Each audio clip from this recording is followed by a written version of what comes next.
Bueno, vamos a empezar la sesión del día de hoy. Hoy vamos a hablar sobre un tema muy interesante que es la educación. Decidí titular a esta charla ¿a quién le importa la educación? Y a lo largo de esta revisión que vamos a hacer, vamos a tratar de respondernos esta pregunta, ¿no? ¿A quién le importa o a quién le debería importar la educación? Hoy estamos innovando porque es la primera vez que estamos transmitiendo en vivo a través de Facebook. Estamos utilizando las nuevas tecnologías y a través de una cámara esta charla se está transmitiendo a cualquier lugar del mundo que tenga una conexión a internet. No estoy utilizando el Facebook de Salme, no sé si Salme tengo una fanpage, porque es mejor tener una fanpage, pero estoy utilizando mi página, que es dr.mauricioleija seguido. Las personas que nos están siguiendo online también pueden interactuar, pueden mandar sus preguntas, hacer comentarios y al final los vamos a leer. Y ustedes también pueden participar durante la charla, me pueden interrumpir incluso si tienen alguna inquietud o quieren expresar algo. Y entonces al final voy a tratar de ir bien con los tiempos para que haya oportunidad también de que expresen dudas o comentarios. Si les da pena hablar o interrumpir o participar, pues lo que pueden hacer es mandar un comentario a través de Facebook desde sus celulares y yo aquí lo voy a leer, ¿no? Y si yo no conozco qué nombre tienen sus perfiles, pues podría ser hasta un poco anónimo. Estamos utilizando el Wi-Fi de aquí del instituto. Me está diciendo la cámara que no es de mucha calidad. Entonces, como yo estoy también encargado de la parte técnica, si se corta la transmisión, no voy a tener que levantar y hacer un movimiento para utilizar mis propios datos. ¿Alguien está en contra de que se transmita esta sesión? ¿No? Bueno, ¿por qué es importante la educación? Yo quisiera ir a autores muy antiguos, incluso autores que se encuentran contenidos en libros sagrados como la Biblia, y me quiero enfocar mucho a autores que van del siglo de las luces, también conocido como la Ilustración, que fue el siglo XVIII, hasta el siglo XXI, que es la actualidad. Me gusta mucho esta frase que se encuentra en el libro de Proverbios, que se atribuye a quien la tradición considera uno de los hombres más sabios que han existido en la historia, que es el rey Salomón. Y fíjense lo que dice Salomón: instruye al niño en su camino y aun cuando fuere viejo no se apartará de él. Fíjense qué interesante, porque aquí nos está diciendo Salomón que si tú ejerces una buena educación sobre un niño, esa educación lo va a marcar para su vida y eso va a perdurar, ¿no? Es una inversión a largo plazo, pero que tiende a ser estable. Que cuando a un niño se le educa o se le enseñan ciertas cosas y las desafía demasiado y de repente tiene conductas totalmente distintas a las que le enseñaron sus padres, uno podría inferir que algo sucedió en ese proceso. Bueno, y aquí otra frase de quien es considerado el padre de la pedagogía y quien escribió un libro muy interesante en 1762, que ahorita se los voy a mostrar. Se llama el libro Emilio o de la Educación, y este personaje, Jean-Jacques Rousseau, fue uno de los pensadores más importantes del siglo XVIII y gran parte de su obra influyó mucho en el pensamiento de la Ilustración e incluso en lo que da origen a la Revolución Francesa. Y fíjense, ¿por qué es importante la educación? Dice Rousseau: empieza con la vida la educación, desde que nace ya es discípulo la criatura. Así como Bas David, que hablaba de la teoría de la comunicación y que decía que era imposible no comunicar, Jean-Jacques Rousseau también dice: es imposible no educar. O sea, que tú como papá tú digas yo no voy a educar, eso es imposible, porque la criatura desde que nace ya está abierta a la educación, es un discípulo. Lo que tú le transmitas, aunque no lo quieras hacer, eso lo va a asimilar. Que no es raro que en la consulta, en nuestra práctica, de repente veamos actitudes o comportamientos de los niños que no son más que el aprendizaje de lo que ellos vivieron en casa con sus papás. Y bueno, gran parte de esta plática va a estar basada en un libro de uno de los filósofos más importantes del siglo XXI, que es Fernando Savater. El libro se llama El valor de educar. Es un libro no tan reciente, tiene 19 años, se publicó en el 97, pero creo que hay muchas cosas de mucho valor para entender lo que está pasando con el fenómeno de la educación.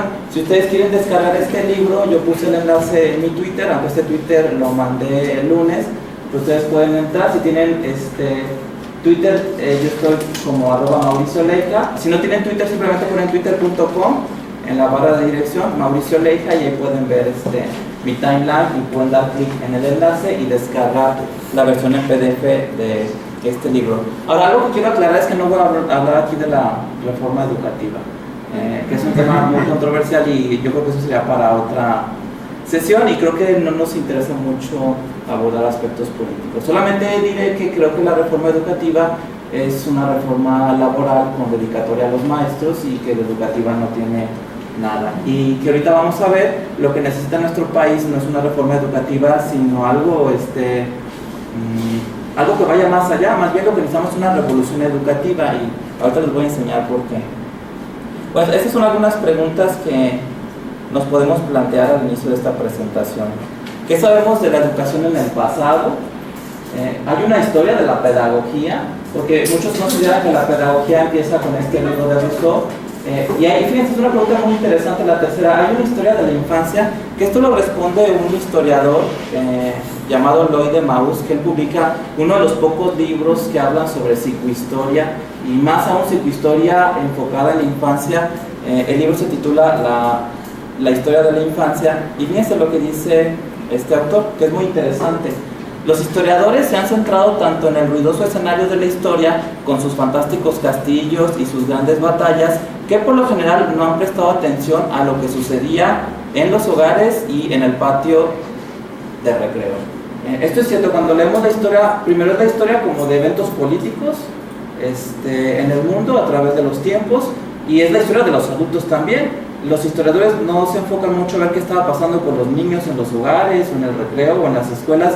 Esa es como una zona de ceguera que tenemos con respecto a lo que sucedía con los niños en épocas pasadas. Y Lloyd de Maus ha tratado de incursionar en la tarea de saber qué es lo que pasaba en tiempos antiguos con los niños.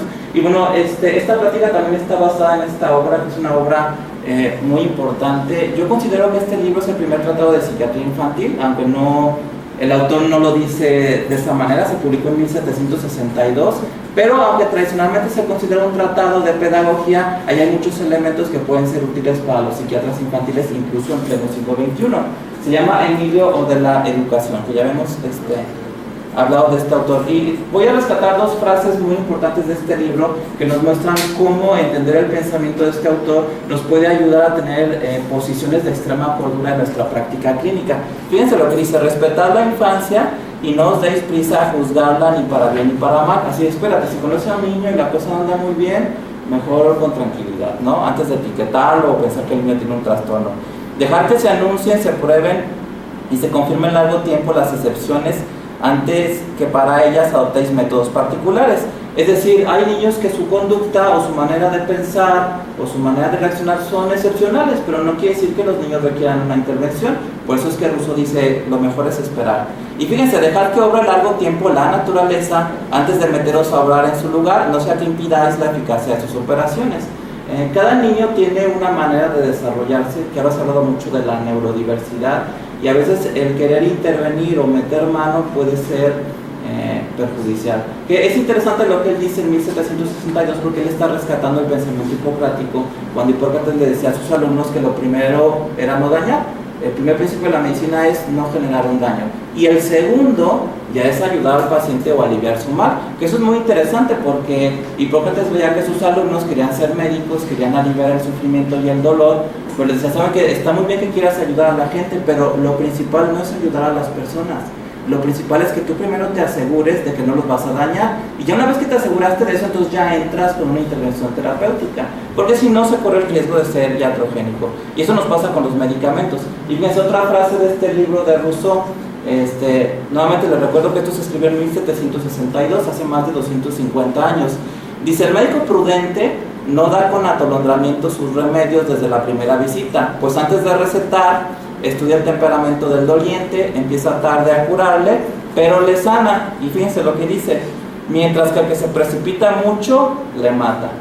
Y bueno, quiero también hablar de un autor que trabajó mucho con niños con autismo. Él fue un sobreviviente de los campos de concentración. Él escribe, bueno, su libro más conocido se llama La fortaleza vacía, donde habla sobre el autismo. Tiene un libro muy interesante que se llama Psicoanálisis de los cuentos de hadas.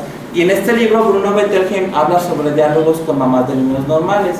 Y él les explica a las mamás que no existen fórmulas o recetas para entender cómo tratar a un niño, sino que cada caso es muy particular y se debe de individualizar. Y ahorita les voy a poner un ejemplo.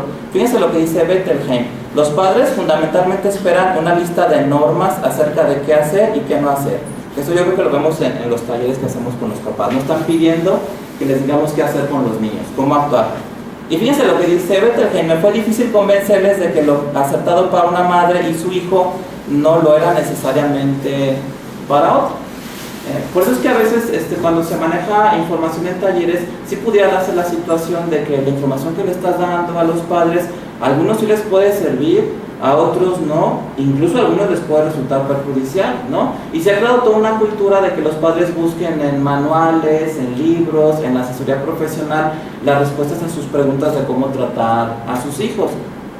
Y fíjense, esa es la consecuencia de buscar recomendaciones en manuales.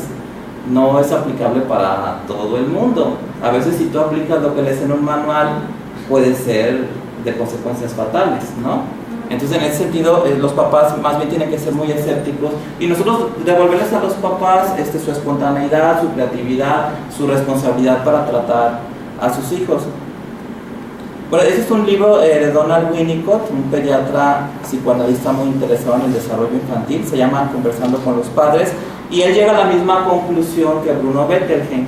Fíjense lo que dice: si se les impone a las madres que hagan esto o aquello o lo demás allá, pronto caen en un embrollo y lo que es más importante, pierden contacto con su propia capacidad de actuar. Es decir, educar demasiado a los padres los va a inhibir, porque entonces van a depender de la asesoría profesional. Que recuerdo un caso de un niño que 2 días antes de la cita empezó a llorar de manera muy dramática, y después los papás me lo platicaron cuando fueron a la consulta y yo les pregunté, bueno, y le preguntaron al niño por qué estaba llorando o averiguaron qué era lo que le pasaba, y la mamá me decía, no, pues ya mejor nos esperamos porque mi esposo me dijo que como ya vamos a venir con usted, pues ya mejor que le preguntáramos a usted, ¿no?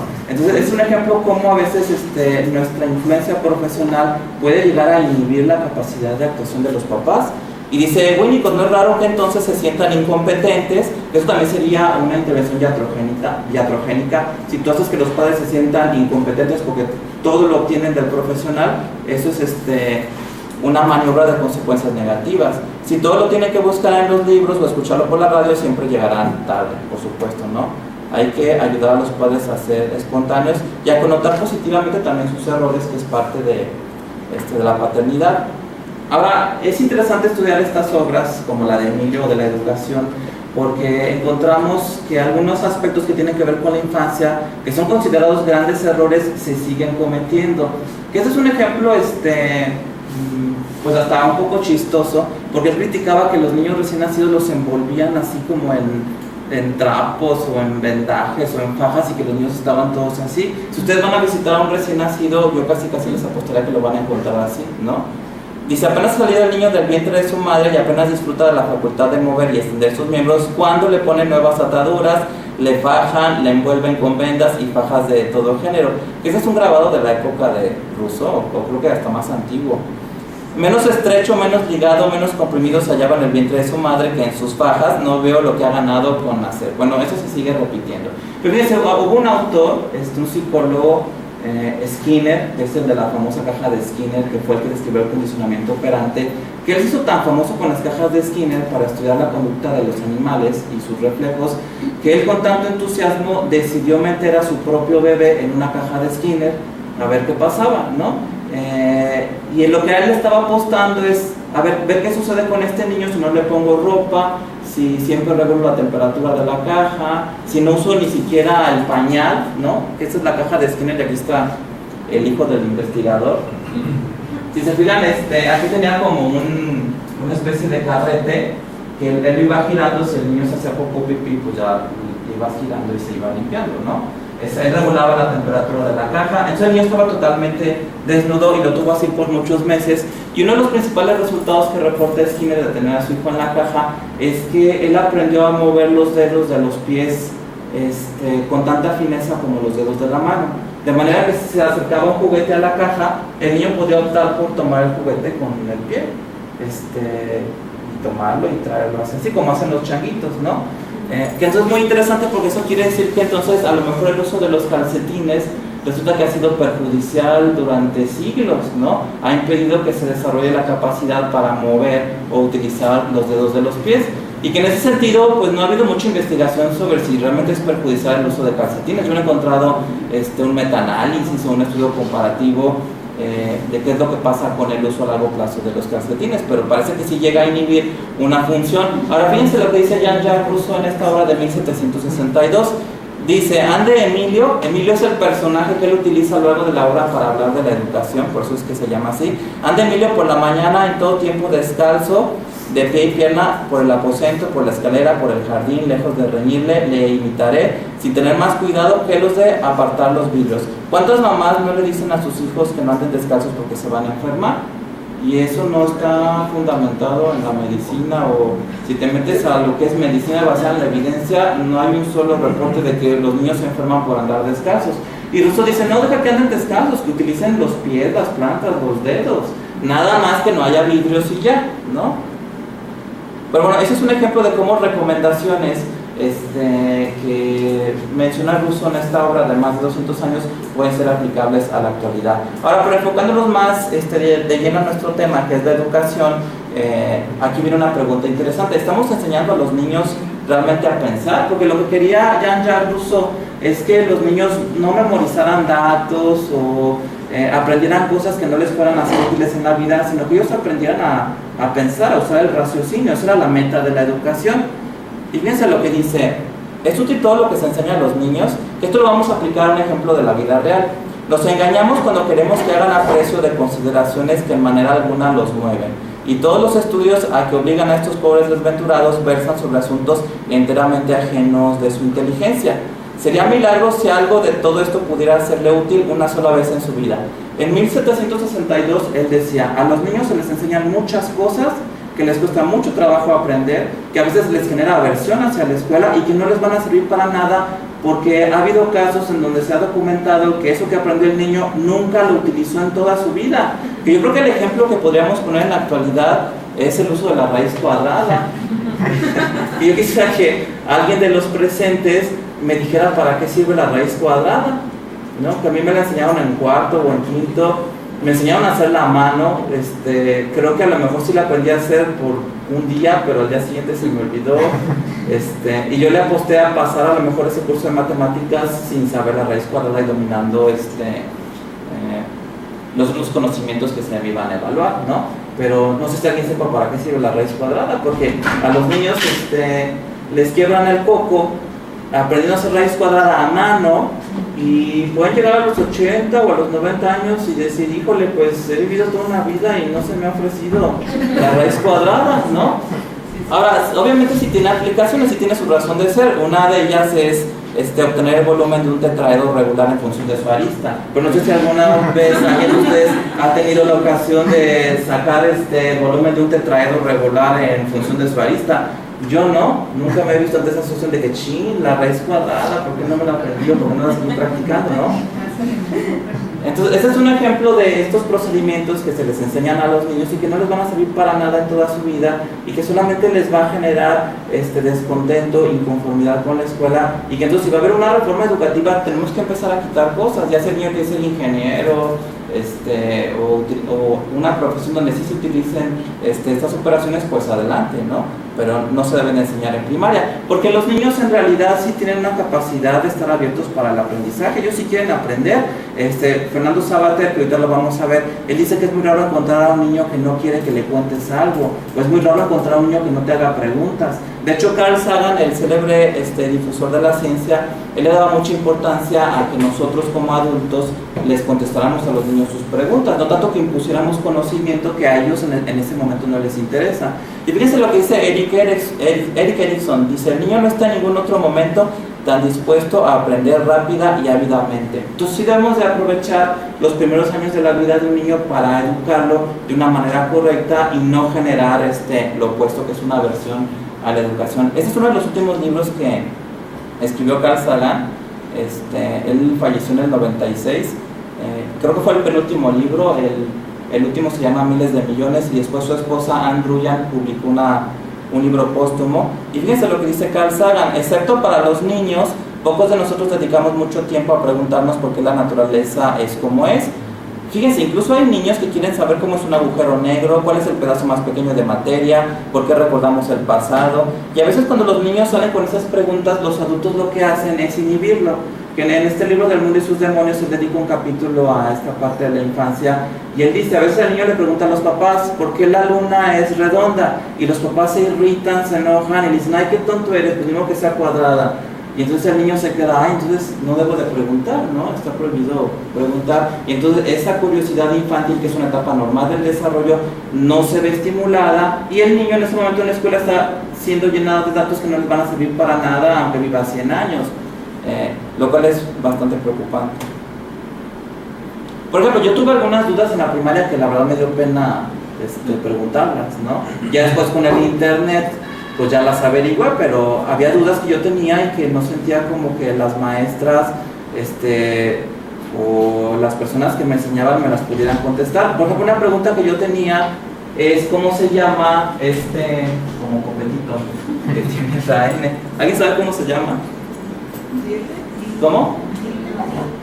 ¿Tilde? No se llama tilde. Bueno, se le ha llamado tilde de la N, pero el nombre correcto es virgulilla, ¿no? Pero nunca nadie me animó a preguntarlo y a adquirir un conocimiento que a mí me parece interesante, ¿no? Otra pregunta que yo tenía cuando era niño es por qué el signo de pesos es una S. Porque, por ejemplo, si el signo de centavos es una C de centavos, ¿por qué en el de pesos es una S? ¿No tendría que ser una P? ¿Por qué? ¿Por el salario? No creo. No, pues es interesante, pudiera ser. ¿Alguien sabe por qué es una S?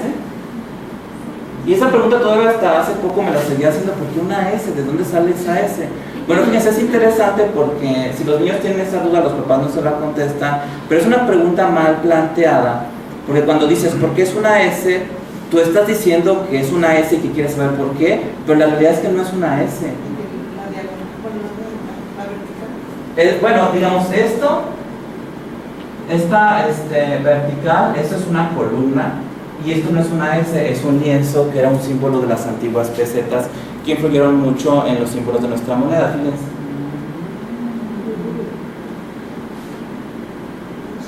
Ahí está el signo de pesos. Y fíjense cómo no se les enseña a los niños, que a veces cuando no encuentran una respuesta a sus preguntas es porque las preguntas están mal planteadas. La pregunta ¿por qué es una S? Está mal planteada. El que pregunta está asumiendo que sí es una S y no lo es, ¿no? Más bien, ¿cuál es el origen de ese símbolo gráfico? Sería una pregunta mejor planteada. Que esto es importante en la ciencia. Cuando los investigadores no encuentran respuestas a sus preguntas, cabe la posibilidad de que las preguntas estén mal planteadas.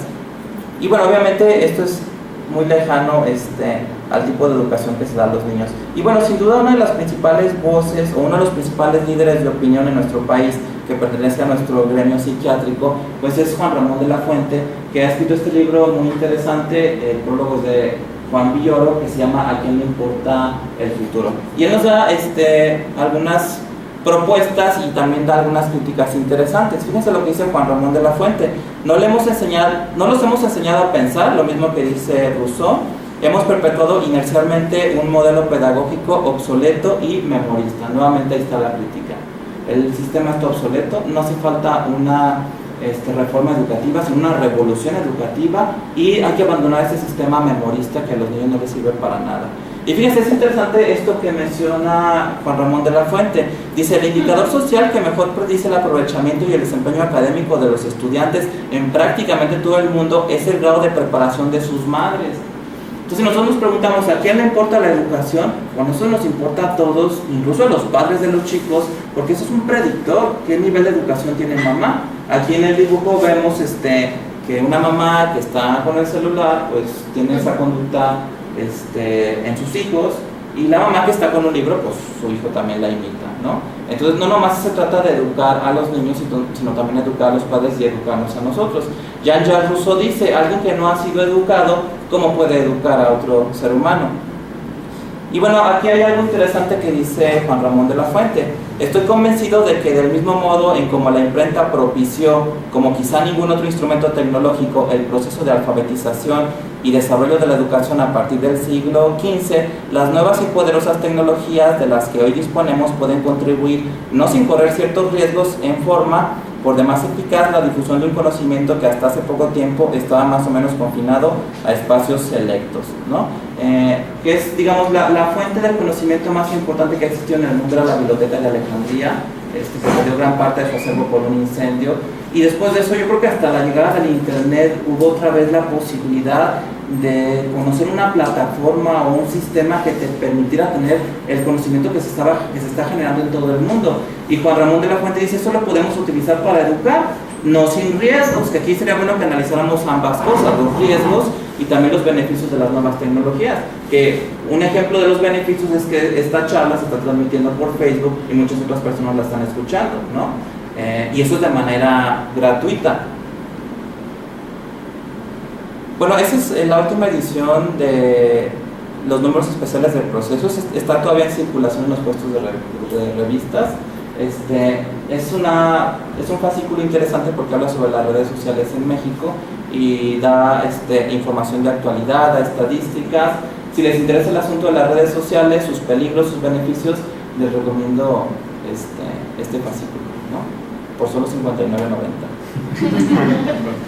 Bueno, hay un libro donde se habla de la innovación, es un libro escrito por Andrés Oppenheimer que habla de crear o morir, y él habla también de las nuevas tecnologías en la educación. Fíjense lo que dice Oppenheimer: gracias a la tecnología, pero muy especialmente al crecimiento de la educación en línea por internet, las escuelas del futuro funcionarán exactamente al revés que las actuales. En lugar de que los niños vayan a la escuela a estudiar y hagan sus tareas en casa, estudiarán en casa con videos y programas interactivos de computación y luego harán sus tareas en la escuela. O sea, va a ser al revés. Los niños van a pasar más tiempo en casa a través de un sistema online, viendo videos. El niño, si le quiere poner pausa al video porque ya se perdió, pues le pone pausa.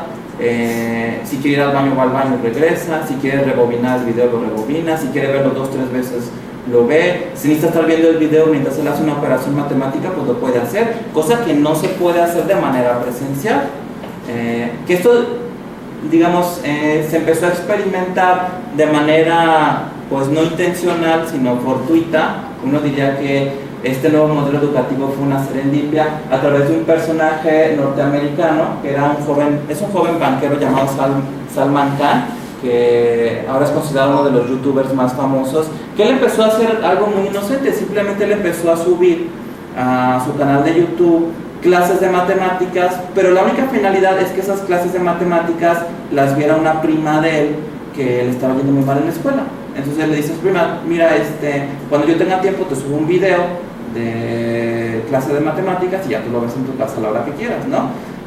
Y mientras él nada más quería ayudar a su prima a entender las matemáticas, pues resulta que con el paso del tiempo se dio cuenta que millones de personas estaban entrando a ver sus videos y que las personas le escribían a él y le daban las gracias porque gracias a sus explicaciones los niños y los adolescentes podían entender las matemáticas. Y se dio un fenómeno muy interesante.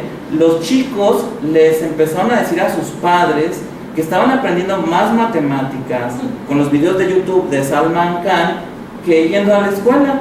Entonces eso ya es un desafío al sistema tradicional, ¿no? Lo que pasa, caray, el niño está aprendiendo matemáticas pero ve videos en YouTube y en la escuela no está aprendiendo nada. Pues es que Oppenheimer, él dice, esto se va a revolucionar, los niños van a ver videos en casa, van a pasar más tiempo ahí a su ritmo y van a ir a la escuela a hacer la tarea, que el maestro los apoye con algo que sí requiera una asesoría presencial. Y algo también que me lleva a considerar que lo que necesitamos no es una reforma, sino una revolución, es el hecho de que el paradigma ha cambiado completamente. Hace apenas unas décadas, toda la información que recibía un niño desde los inicios de la humanidad hasta hace poco provenía nada más de la información que le daban sus padres o sus maestros, ¿no? Que es esta influencia que ustedes ven de su lado derecho. Pero ahora, en las últimas décadas, vemos que los niños están sujetos a influencias que vienen también de estas plataformas digitales. Y no nada más es eso, no nada más que hay otra fuente de conocimientos en los niños, sino que yo me atrevería a decir que la fuente de este lado es mayor. Es decir, el niño asimila más información de estas plataformas que de los sistemas tradicionales, de manera que los maestros han perdido mucho poder. Y si un maestro se educó en un sistema tradicional donde él era el portador de la información, de repente se da cuenta que ahora tiene que ser un administrador o un orientador de toda la información que está recibiendo el chico. Y por supuesto que los padres también. Que en ese sentido no es raro que el magisterio sea un sector de la sociedad expuesto a mucha atención, porque de repente cambia el paradigma y se una carga y entonces los métodos tradicionales no están sirviendo con los chicos. Y bueno, un libro más reciente de Sabater que también les recomiendo, que es Ética de Urgencia. Él también aborda el tema de la educación y también su relación con las nuevas tecnologías. Y dice esto este filósofo: la educación ya no puede centrarse en informar, fíjense lo que les digo, sino que tiene que hacer un trabajo de orientación.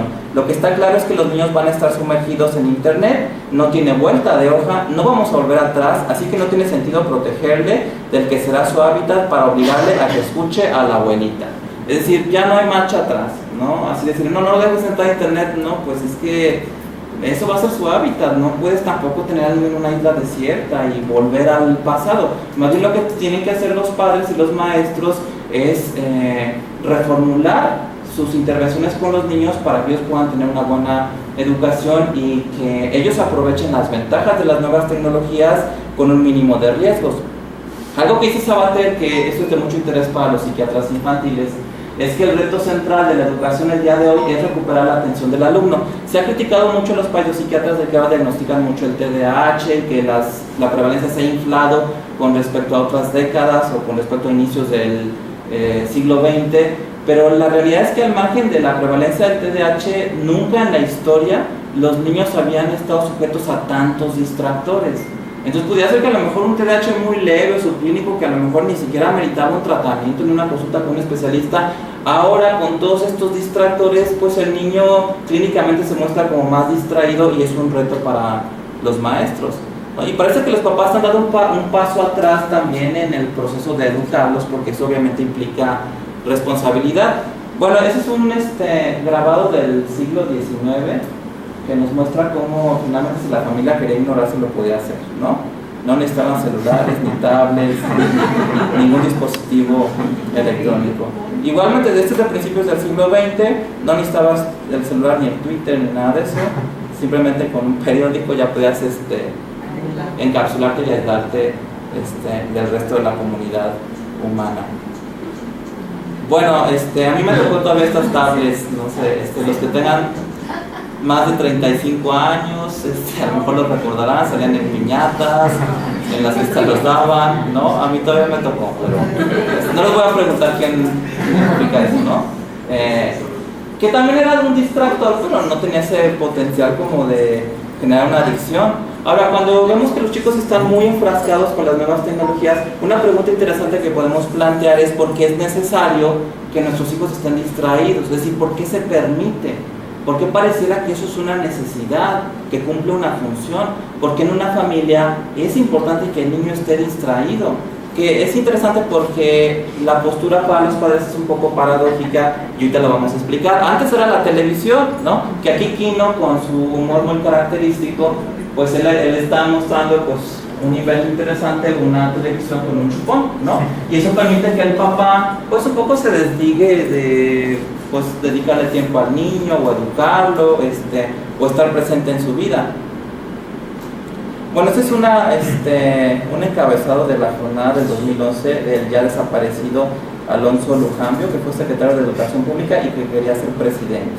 Y él elogiaba el valor educativo de las telenovelas. Entonces imagínense por qué la cosa está como está en nuestro país, ¿no? Si políticos de esta talla dicen eso, ¿qué nos puede esperar? Ahora, este es un diálogo verdadero que me dijo una mamá en consulta, yo lo apunté porque se me hace muy interesante y nos muestra cómo los padres se meten en una paradoja. Fíjense, mamá, con expresión de preocupación, el niño se la vive en el teléfono, doctor, y todo el tiempo está con su tablet o en la computadora. Y yo contesto, ¿y por qué se lo permiten? Mamá, para que no delata. Entonces, eso es una paradoja porque no queda claro si entonces el hecho de que el niño esté con estos dispositivos es un problema o es una solución. O sea, aquí la mamá no deja claro cómo lo está viendo. En su primer diálogo lo pone como un problema que tiene que resolver el clínico, pero cuando el clínico lo cuestiona, parece que en realidad es una solución, ¿no? No quiero que el niño me delata. Pues es que es una situación paradójica que a veces nos atrapa y nos impide poder actuar, porque si tú resuelves el problema, entonces ya no va a funcionar como solución. Si lo ves como solución y lo conectas positivamente, va a seguir siendo un problema. Entonces no hay ni para dónde hacerse. Y bueno, que para esto tenemos que ver por qué los papás no quieren que sus hijos les den lata, ¿no? Que aquí hay que diferenciar dos cosas. No es lo mismo querer tener hijos, eso es algo relativamente fácil mientras no tengas problemas de infertilidad. Y otra cosa muy distinta es querer ser papá o mamá. Eso es algo, es harina de otro costal, no tiene nada que ver una cosa con la otra. De hecho, si hiciéramos una encuesta en población joven en edad fértil, yo creo que la mayoría nos diría que están interesados en tener hijos, ¿no? La mayoría de las personas sí quieren tener hijos. Hay algunos que no los quieren tener, pero la mayoría lo quieren tener. Pero cuando tú preguntas a estos adultos en edad fértil, ¿cuáles son sus metas en la vida? ¿Qué es lo que ellos buscan de la vida? Ya no meten mucho esta parte, sino que dicen, no, pues yo quiero tener un puesto en mi trabajo, quiero llegar a una gerencia, quiero ser dueño de mi propio negocio, quiero tener una buena casa, quiero tener un buen carro, quiero viajar, quiero tener progreso económico, éxito profesional, y ya no meten mucho esto de que mi meta en la vida es querer ser una buena mamá o querer ser un buen papá, como que eso ya no está en las prioridades principales de los adultos jóvenes en edad reproductiva, pero sí quieren ser papás. Entonces se dan cuenta cómo hay una postura de baja responsabilidad sobre las funciones parentales.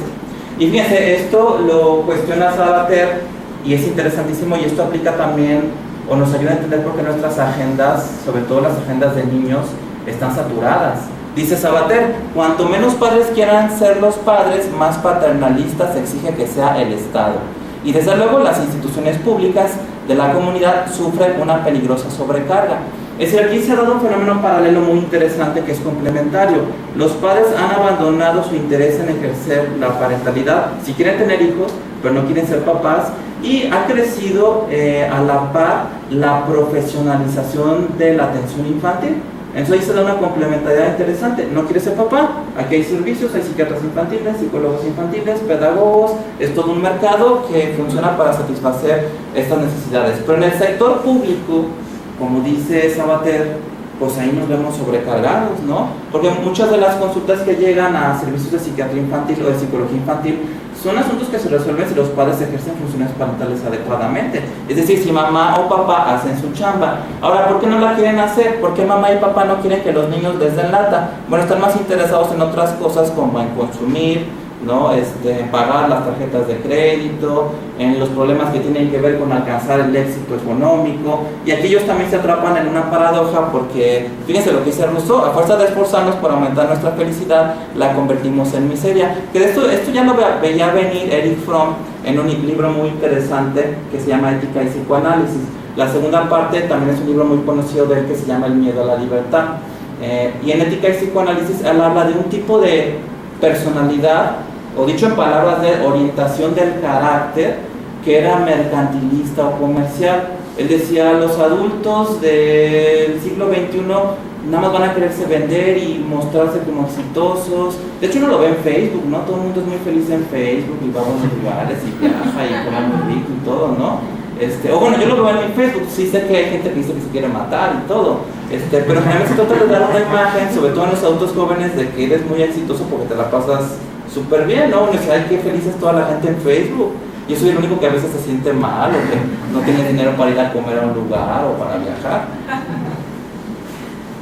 Y dice Fromm, en nuestro tiempo la orientación mercantil se ha desarrollado rápida y juntamente con el desarrollo de un nuevo mercado, el mercado de la personalidad, que es un fenómeno de las últimas décadas. Y fíjense, esto lo escribió, creo que en la década del 70, porque de este tiempo es el libro Ética y Psicoanálisis.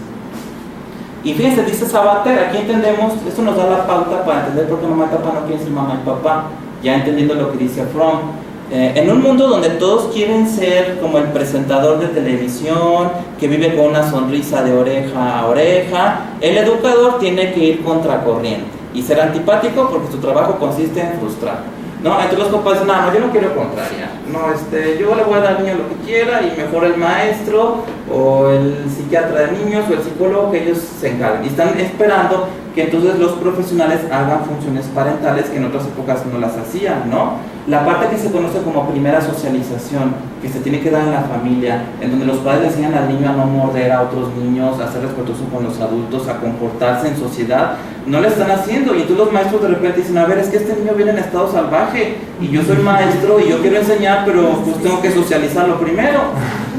Y las escuelas y los maestros no están preparados para socializar niños, porque eso es tarea para hacerla en casa, los papás, ¿no? Y yo todavía fui de la generación de niños que no nos dejaban subir los pies a los muebles, incluso muebles propios. Y ahora, unas décadas después, yo veo que es distinto, ¿no? De hecho, lo veo en mi consultorio particular. Yo tengo unos sillones blancos, que ya sé que fue un error comprar sillones blancos, pero luego cuando veo que están los niños en consulta y que suben los pies a los sillones, yo ya pierdo la concentración y digo, no le voy a decir que no suba los pies, y veo que no, que ya no hay ese de, oye niño, no suba los pies al sillón porque los vas a ensuciar. No hay esa parte. Incluso también hay fenómenos en la sala de espera. En mi consulta en Puerta de Hierro, yo comparto la sala de espera con dos pediatras, uno es nefrólogo pediatra y una doctora es alergóloga pediatra, y en la parte de ellos, de la sala de espera, tienen muchos juguetes, tienen una pantalla, y los niños hacen muchísimo ruido. Y yo que veo niños hiperactivos, en mi parte de la sala de espera están los niños un poco más tranquilos porque no tengo juguetes y no tengo pantalla, simplemente es una sala de espera, porque yo soy de la idea de que el niño tiene que aprender a sentarse y esperar la consulta con el doctor. Es decir, nuestro trabajo como adultos es ayudar a los niños a crecer, a convertirse en adultos, no ayudarles a que sigan siendo niños. No pasa nada si al niño le muestras que no siempre es tiempo de jugar, menos cuando es hora de ir al doctor, porque le estás ayudando a ese niño a crecer, a madurar, a ser un adulto en algún momento. Y en cambio, como que hemos sido muy indulgentes y parece que lo que queremos es que sigan siendo niños, y les ponemos juguetes y hacen ruido y pantallas. Y obviamente eso ha sido incluso molesto para mí, porque aunque yo estoy en el otro extremo de la sala de espera, se genera mucho ruido en la primera parte. Ya me tuve que quejar con la administración, ¿no? De que qué está pasando. Yo soy el que veo a los niños con problemas de conducta, y los pacientes de alergóloga y de nefrólogo hacen muchísimo ruido porque están los juguetes, están las pantallas, los niños empiezan a desorganizar. Y yo también, yo fui de las generaciones que yo recuerdo cuando me llevaban al pediatra, que es el doctor Armando Rentería, que por ahí debe de andar. Yo recuerdo que en la sala de espera todos los niños estábamos así. Así yo recuerdo a los otros niños y había silencio. En la sala de espera todos estábamos así. Y nuestro único distractor era voltear a ver un cuadro de un niño con una lágrima que le brotaba del ojo. Era el único distractor, porque todos estábamos así. Y ahora había una sala de espera de pediatras. No, hombre, el sonido llega a 100 decibeles. Por eso yo mando una carta a la administración. Es que tiene que cobrar una multa porque el sonido ya puede ser perjudicial para la salud. Y en pocas décadas se ha dado ese cambio de paradigma, ¿no?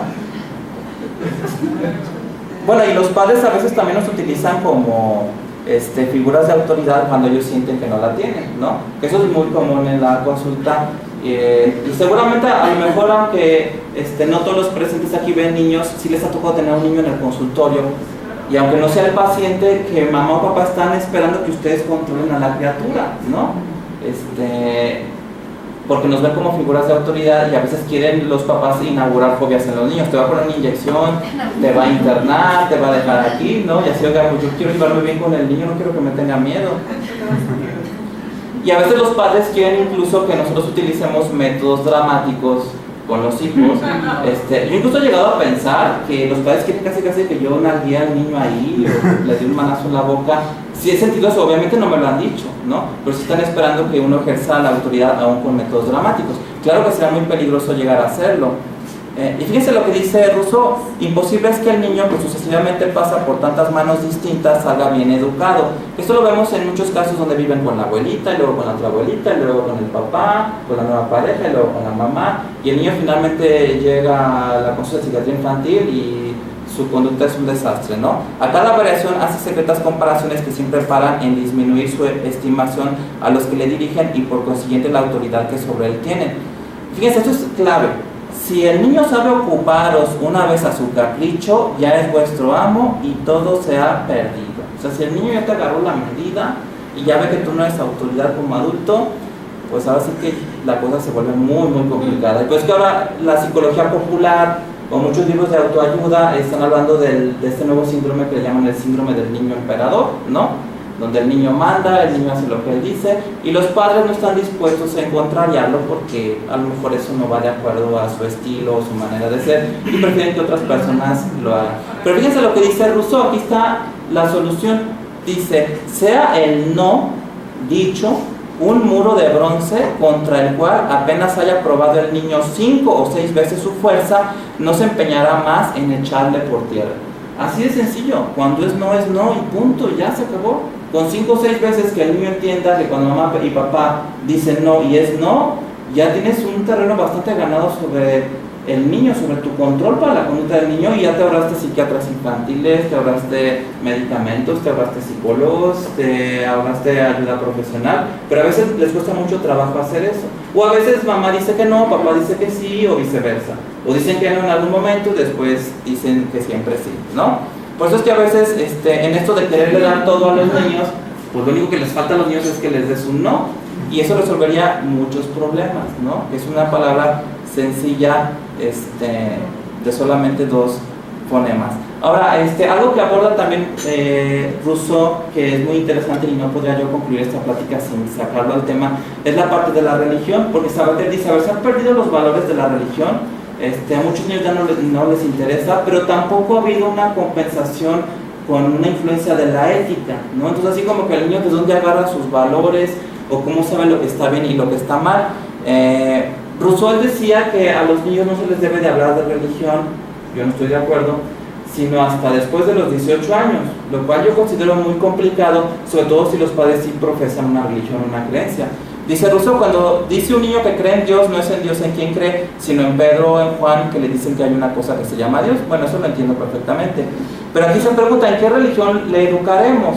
Y dice Rousseau, no le agregaremos a esta ni a la otra, pero le pondremos en estado de que elija a aquella a la que conduzca el mejor uso de su razón. Yo creo que eso es imposible, y es interesante porque Freud también le apostaba a esto. En una de sus últimas obras, que se llama El porvenir de una ilusión, él le apuesta a la educación irreligiosa.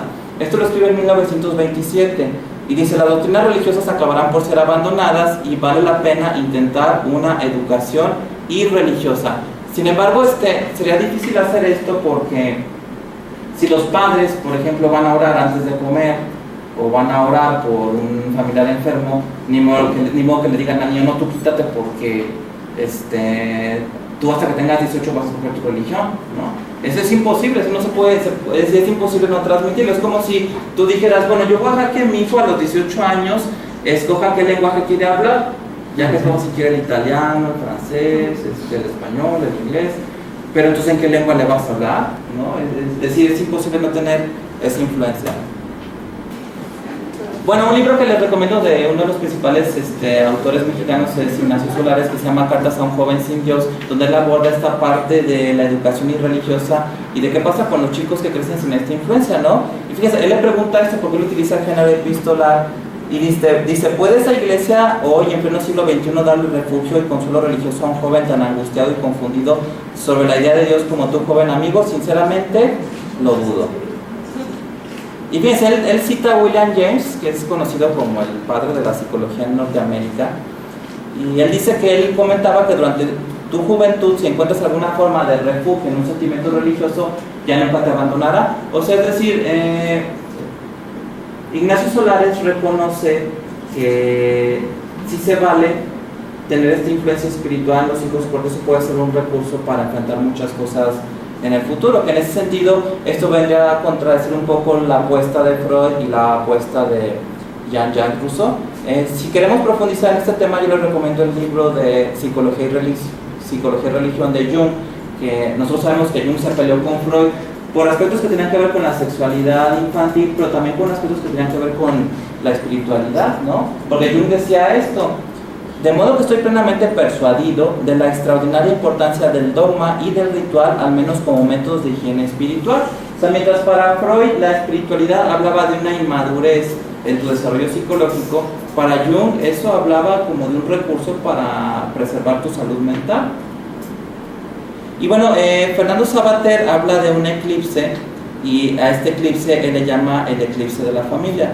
Que si ustedes tienen la oportunidad de descargar este libro, yo les recomiendo que lean el capítulo del eclipse de la familia, donde habla de estas cuestiones que hemos estado revisando en esta presentación. Dice Sabater, la familia en la socialización primaria, que es lo que les comenté, de los individuos, atraviesa un indudable eclipse en la mayoría de los países, lo que constituye un serio problema para la escuela y los maestros. Fíjense, aquí está el drama que se vive, porque muchas veces los papás dicen, es que los maestros ya no quieren batallar, pero los maestros también dicen lo mismo, que los padres no quieren batallar porque llevan a los niños no socializados. Los docentes perciben este fenómeno cotidianamente y una de sus quejas más recurrentes es que los niños acceden a la escuela con un núcleo básico de socialización insuficiente para encarar con éxito la tarea de aprendizaje. Cuando la familia socializaba, la escuela podía ocuparse de enseñar. Ahora que la familia no cubre plenamente su papel socializador, la escuela no solo no puede efectuar su tarea específica con la tarea del pasado, sino que comienza a ser objeto de nuevas demandas, fíjense, para las cuales no está preparada. Es decir, entonces, el decir que la reforma educativa nada más le apuesta a la calidad, no, tiene que ser una revolución. ¿Qué van a hacer? Es decir, ¿quién va a socializar a los niños? ¿Lo van a hacer los padres? Entonces, si tienen que abrir centros de terapia familiar, especialistas que trabajan con familias, o si lo va a hacer la escuela, y entonces preparar a los maestros para que también sean padres de los niños. Pero obviamente eso nos habla de una revolución.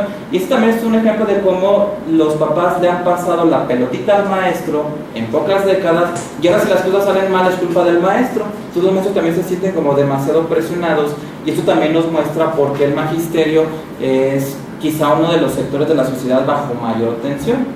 Debe haber otros, por supuesto. Me fascina esta frase de Sabater porque es muy directa y muy puntual. Dice, para que una familia funcione educativamente es imprescindible que alguien en ella se resigne a ser adulto. Y me temo que este papel no puede decidirse por sorteo ni por una votación asamblearia. Alguien en la familia tiene que decir, yo aquí soy el adulto, y yo aquí mando y yo soy el que educa. Pero nos encontramos familias en donde no queda muy claro eso, ¿no? Mara Selvini nos decía desde la década del 70 que no definían su relación. No queda claro quién manda, ¿no? Cuando yo estoy evaluando familias, siempre pregunto, ¿y en esta casa quién manda o quién tiene autoridad? Y a veces les cuesta mucho trabajo poderla contestar. ¿El niño? A veces dicen que manda el niño, ¿no? Sí, o la mascota, que ahí la mascota podría asistir a la terapia. Dice Sabater, los niños, esta obviedad es frecuentemente olvidada, son educados para ser adultos, no para seguir siendo niños. O sea, quita los juguetes de la sala de espera, ayúdale a ser un adulto. Son educados para que crezcan mejor, no para que no crezcan. Esto es obvio, ¿no? Pero lo dice Sabater y lo tienen que escuchar los padres porque parece que estas cosas fundamentales se han olvidado, se han perdido. Puesto que de todos modos, bien o mal, van a crecer irremediablemente. Si los padres no ayudan a los hijos con su autoridad amorosa a crecer y prepararse para ser adultos, serán las instituciones públicas las que se vean obligadas a imponerles el principio de realidad, no con afecto, sino por la fuerza. Y ahí es donde los papás están buscando meterlos a un internado, o a alguna institución que se haga cargo de ellas. Y bueno, esa es la última diapositiva, con eso termino. Yo quiero contestar esta pregunta de a quién le importa la educación con una frase de Sabater. Dice, la condición humana nos da a todos la posibilidad de ser al menos en alguna ocasión maestros de algo para alguien. Y bueno, es todo por mi parte. Los invito a que conozcan mi página de internet. El nombre es muy sencillo y fácil de recordar, simplemente paidopsiquiatra.com, y me pueden seguir también por las redes sociales, Twitter, Facebook y YouTube. Gracias por su atención.